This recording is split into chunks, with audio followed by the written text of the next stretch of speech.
Big Pharma hates it because marijuana is much better for depression, anxiety, nausea, people who are having trouble sleeping. It's a miracle drug, and it's something they can't patent. They've tried to patent over and over again submolecules of THC, and it just doesn't have the effect. There's other things in the plant that are causing all these great health effects, not just the THC. But the big kahuna is international control. Codex Alimentarius is a global compact being agreed to by the United Nations, the Fortune 500, and governments on a planetary scale. And they don't just want to keep marijuana illegal.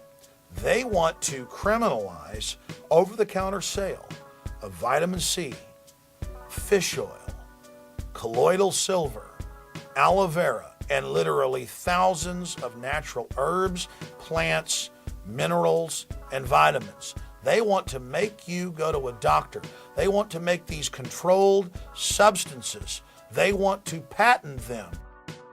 So that's what's really happening, is that big global corporations know that alternative health and wellness is a gigantic market. And so they're going to the government and telling the government, create a monopoly for us. Don't let anyone else cultivate or sell these naturally occurring plants. And that's why they're fighting to keep marijuana illegal. Meanwhile, back in Los Angeles, Jeff Joseph prepares to visit his lawyer a few days before his court appearance. And that's basically my mission here today, is to talk to my lawyer, let him know I really appreciate his service and that I probably won't be using him for a while. So, see how it goes.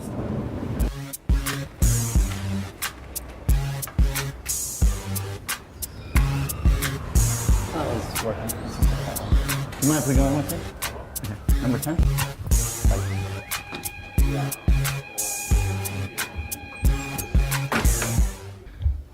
He's going to represent himself, and I'm not quite 100% clear, so he's definitely going about a different way, which to him feels the right way, and I feel the same. Okay.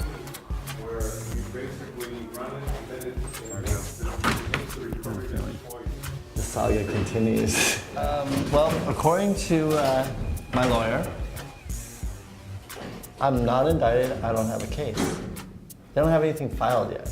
Most likely what they're doing is they're looking through everything they've taken from me. They're trying to figure out if this is a case here or not. I don't want to turn any paperwork trying to get them to get me on in the court. No, I'd rather just not give them anything and never talk to them again. That makes my life a lot easier. Awesome. Yeah, so that's kind of the best it could be right now. That's great news. That's the best news of the day. I'm Kyle Kazan. I am a retired police officer. Spent 5 years with the Torrance Police Department here in Los Angeles County, California. Retired about 10 years ago, and during my 5-year career I made a lot of arrests for possession of drugs, drug sales. I'm hoping that California will set an example by showing that by legalizing marijuana, we're not going to see increases of crime. We're not going to see big, we're not, the world is not going to fall apart with marijuana being legalized. California's got some serious money trouble. We've been talking about this. Now, one state assemblyman says the cure is marijuana. David, California in particular has a $45 billion budget deficit. Wouldn't this help?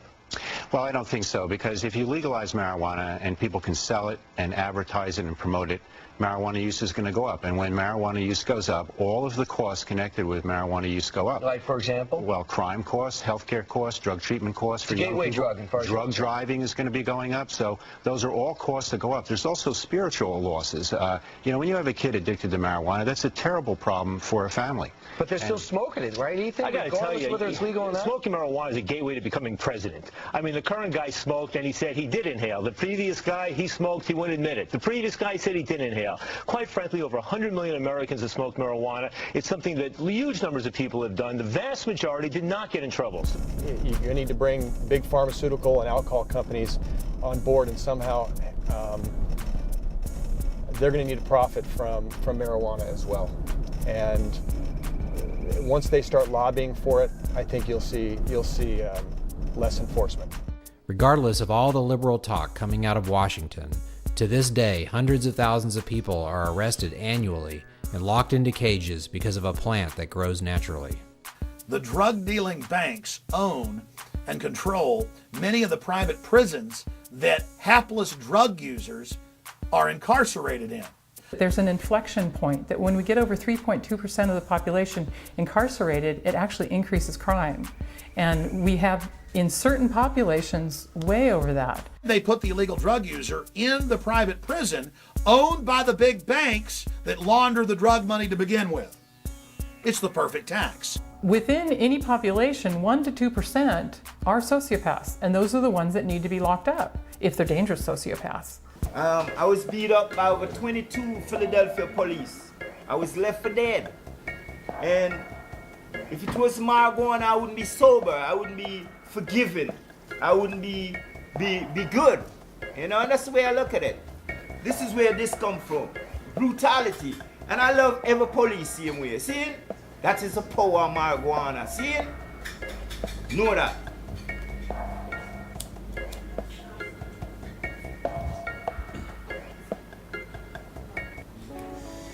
Marijuana make I forgive and more love. Whenever you talk to someone who's knowledgeable about marijuana, they always say they know the guy. You know, the guy who really knows about weed? Well, meet Brett Bogue, or the guy. For those in the know, Brett is responsible for such flavors as Grape Ape and has won 3 World Cannabis Cups. When it comes to weed, Brett Bogue ain't playing. My name is Brett Bogue. I'm a medical marijuana patient. I'm a cancer survivor. I'm the youngest patient ever in the world at the time. Diagnosed with the rare form of melanoma, skin cancer. I had 33 radiation treatments. And for the past, roughly about 15 years, I've been working specifically in the medical marijuana field, specifically developing medical strains, traveling throughout the world, and really trying to get information to help people such as me. Known for being part of one of the largest medical marijuana grows in DEA history, Brett is one of those people who seems to be trying to start a total change in the game. What's it called? Gecko? Gecko University. There we go. God's green earth. It's a wonderful thing. See, here's God. Right here. What? Here's God. With several new locations opening soon in Southern California, Gecko University is a one-stop learning shop, from growing to running a business, but most important, staying out of jail. I'm so proud of you. Welcome to Gecko University. Tonight we'll be talking about the basic forms of setting up a medical operations. The 5 key components that we'll be talking about tonight are law. We'll be talking about local and federal laws, just basics. We'll also be talking about the medical. Now that's really an important facet for us and an important part. I really believe we're on the verge of maybe cracking one of the codes of maybe our existence in life.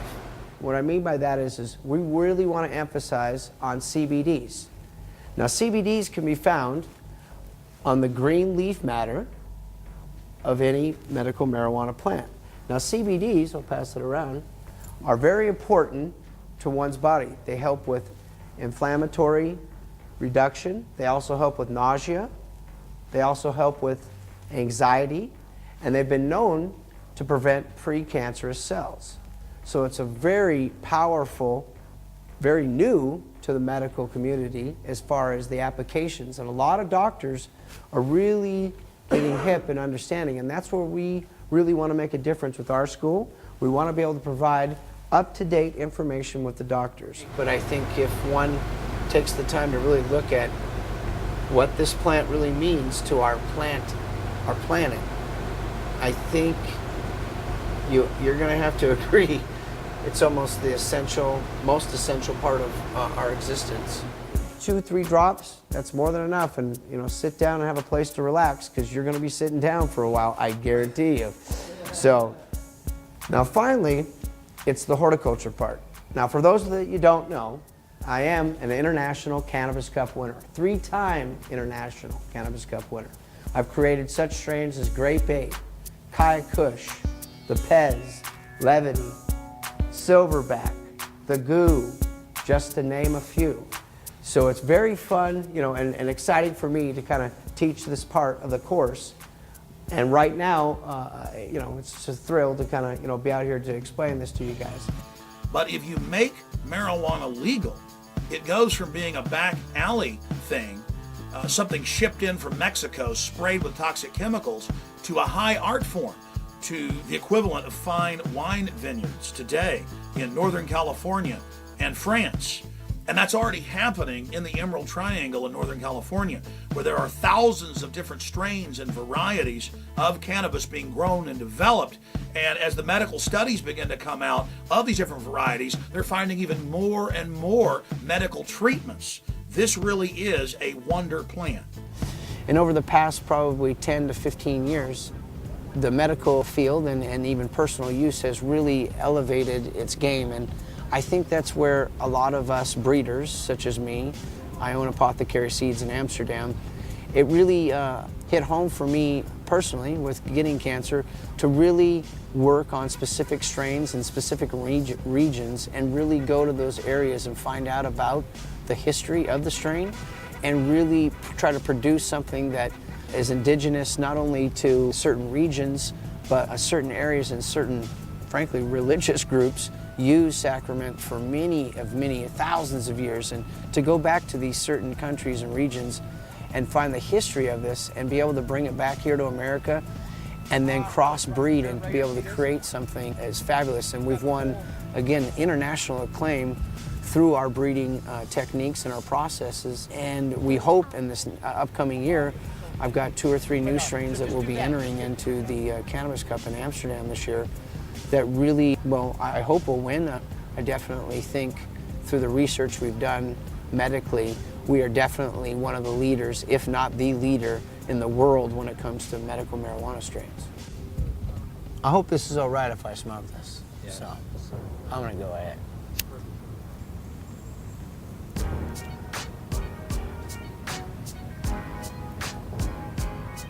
Featured in our last film, American Drug War, T. Rogers is known as one of the co-founders of the Blood Street Gang, who now works to keep kids out of gangs. Besides being shot 4 times and having a kidney transplant, 1 year ago T suffered an excruciating loss when his wife Kathy suddenly died of breast cancer. Not being one who likes to get high, T has been very resistant to the idea of using marijuana as medicine. Kevin, cut your camera off! It's people like us, truly, that need the benefits that herb can give us without being gang goofy, without being high. And that's what a lot of us are really looking for. So anyway, so T wants to get some brownies, but in order to get brownies... Whoa, shit. Now, T. Yes, sir. So you know the deal about getting all the edibles now. With the new law and everything, we need to be able to get you a license. Are you up for doing that? No, we have to get me a license. Oh, I love it. Knock, knock. Come on in, doctor. How you doing? Good. How about you? Doing well, doing well. Good.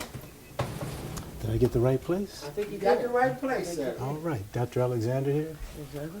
Brett, good to meet you. T. Rogers, sir. T. Rogers, how you feeling, Mr. Rogers? I'm good, sir. I'm good to see you. Good to see you. How are you, sir? Doing well. It's flu season. I don't have it yet, so That's right. good. Have a seat and rest your feet. Let's see Sure. what's going on.